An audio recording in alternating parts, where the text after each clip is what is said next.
Good morning, friends. This is your old girl, Melanie Rose, here to share your daily aspects.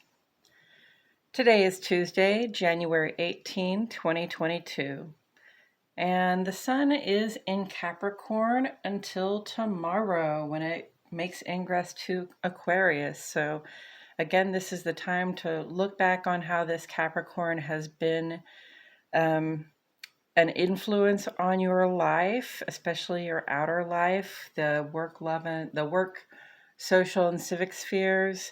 How this Capricorn's effect on Venus, your love and money, has affected you, and also how you have felt the transformative nature of Pluto and Capricorn at this time.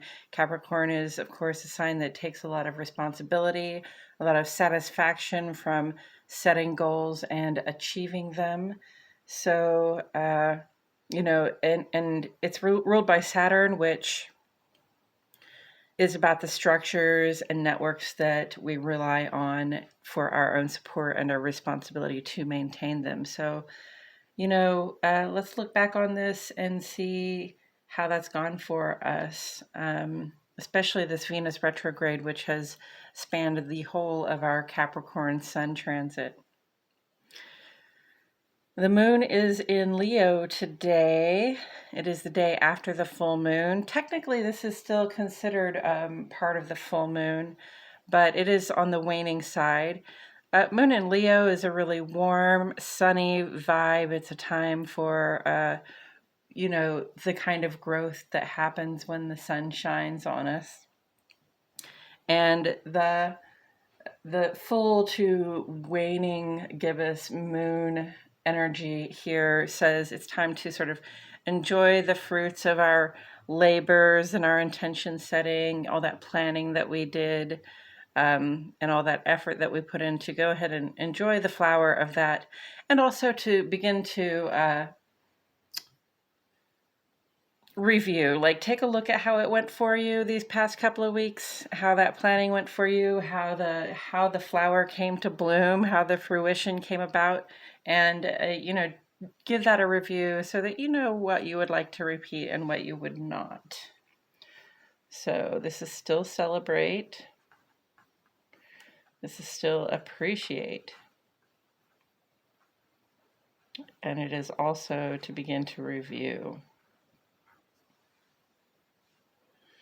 Okay, let's take a look at the legend and go over some of the symbols that are on the page today so we have some idea what kind of energies we're working with.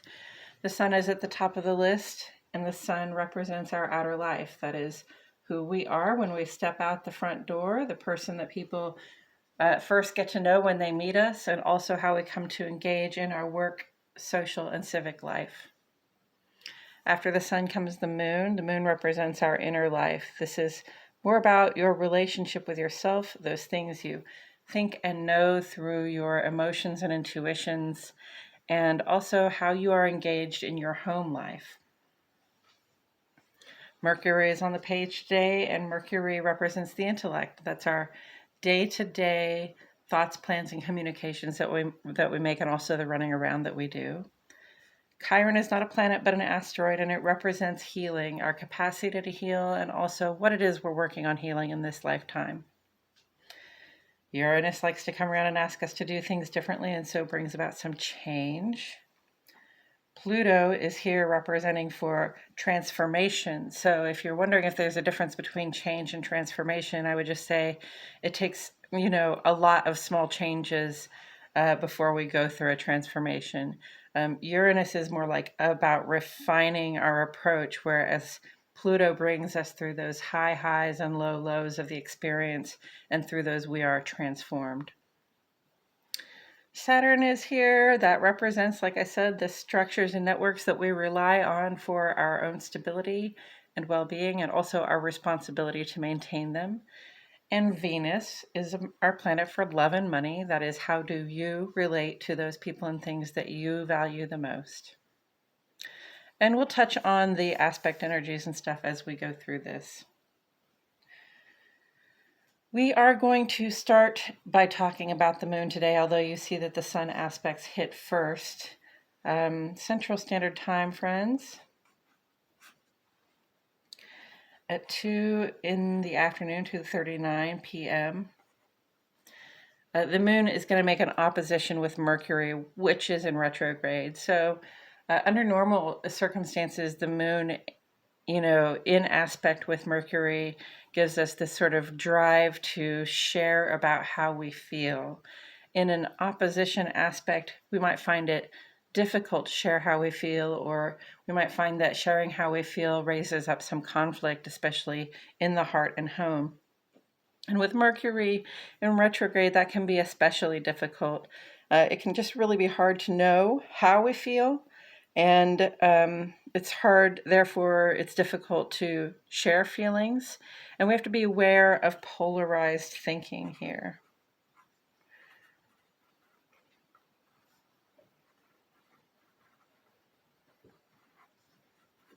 There's polarization and then there's duality.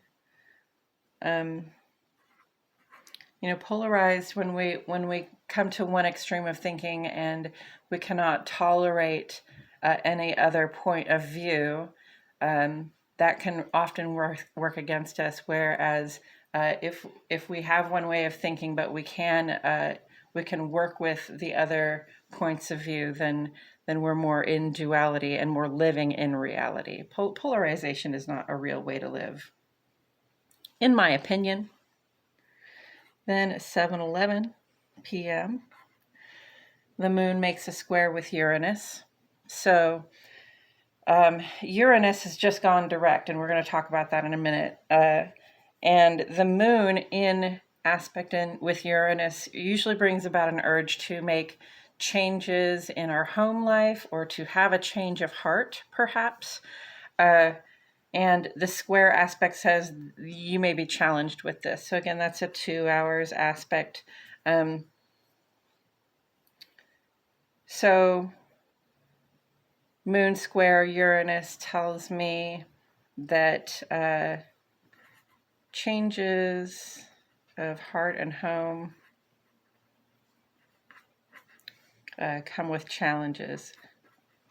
And often I will tell you, just go ahead and communicate with those people that are around you in your home, those people who do have some say in how you feel in your heart.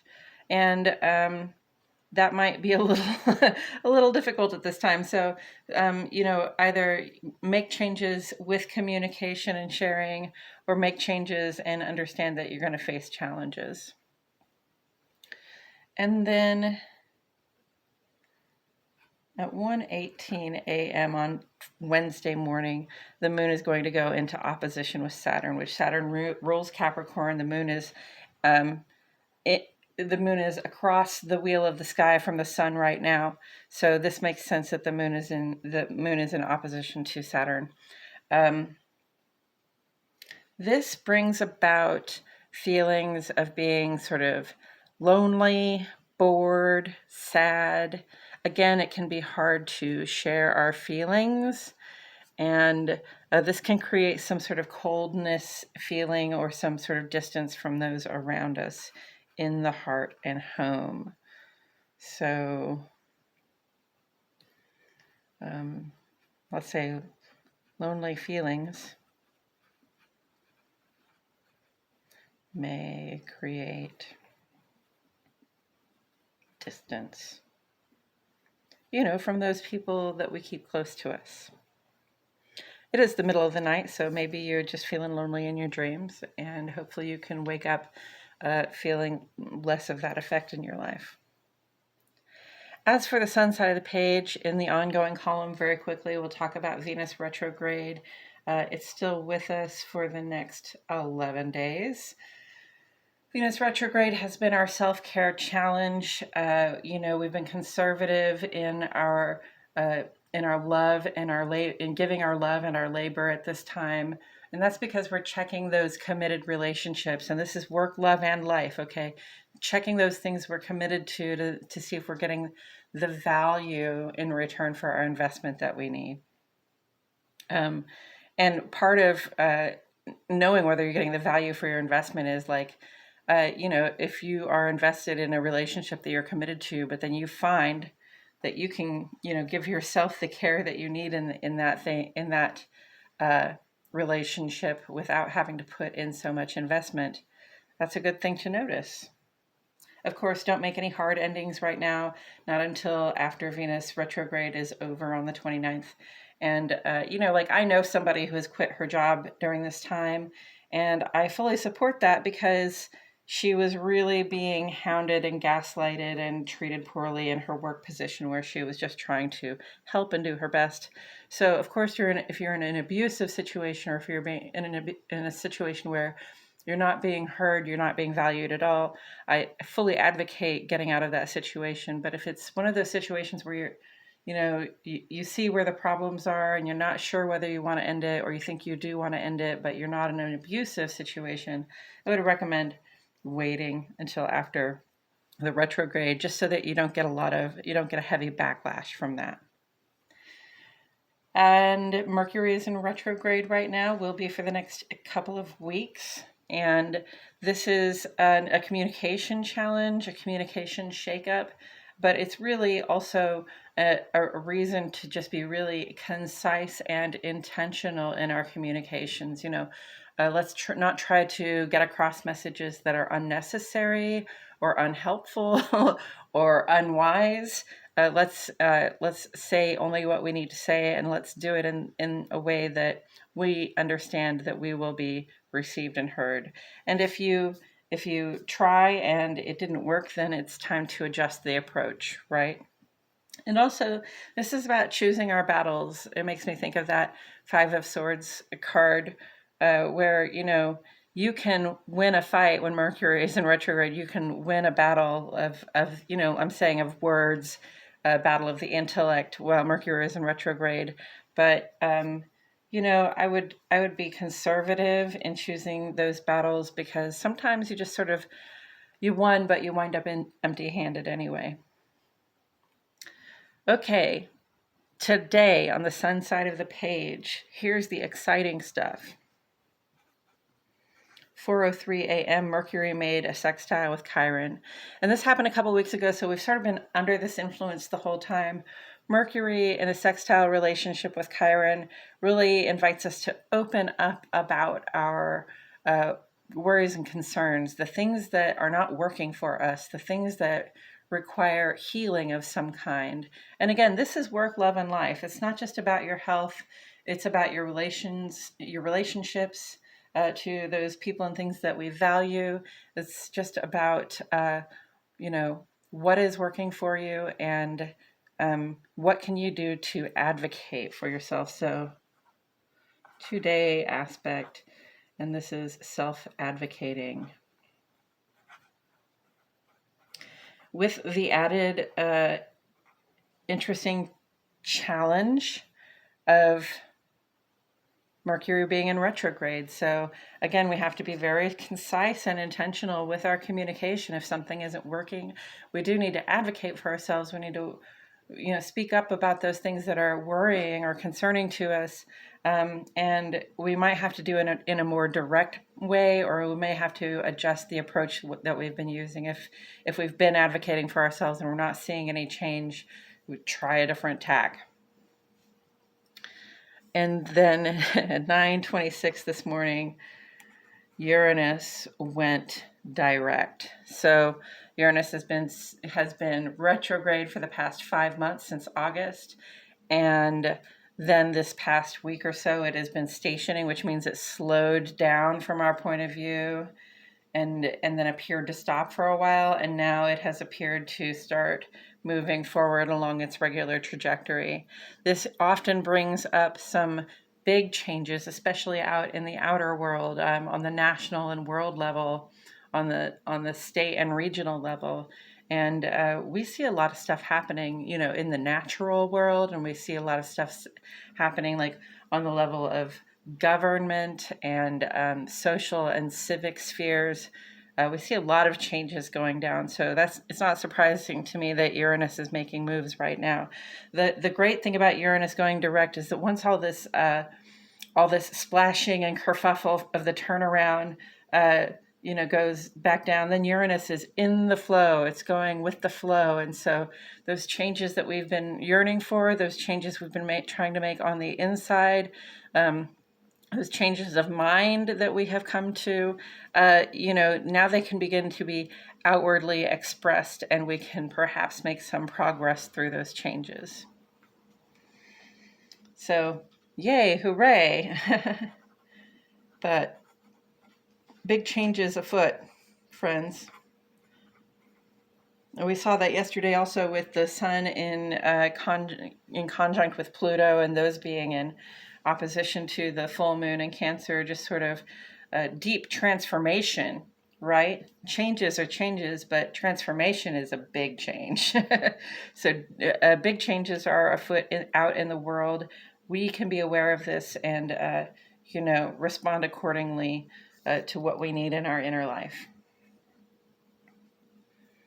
And then this evening at about 8:30,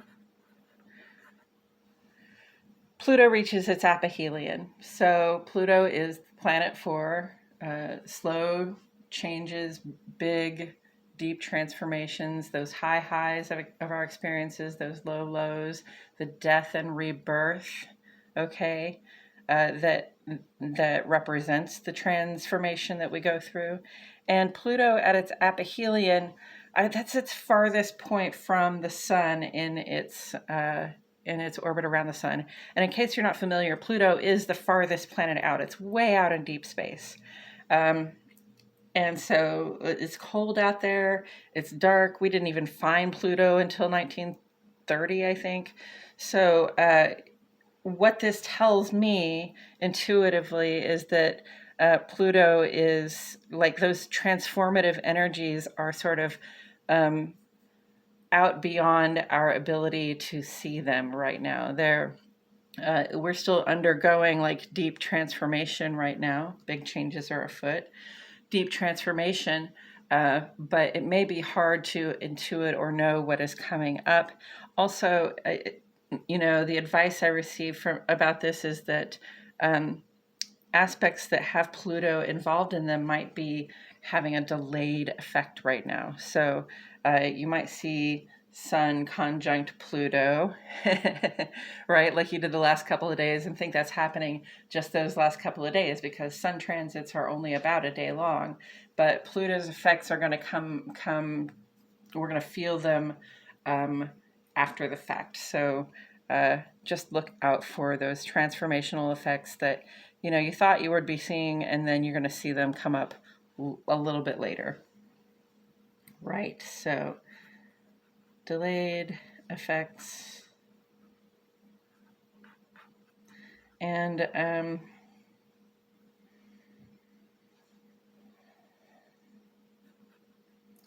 hidden transformation.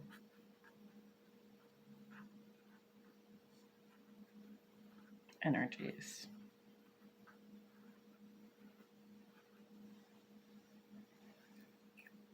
All right.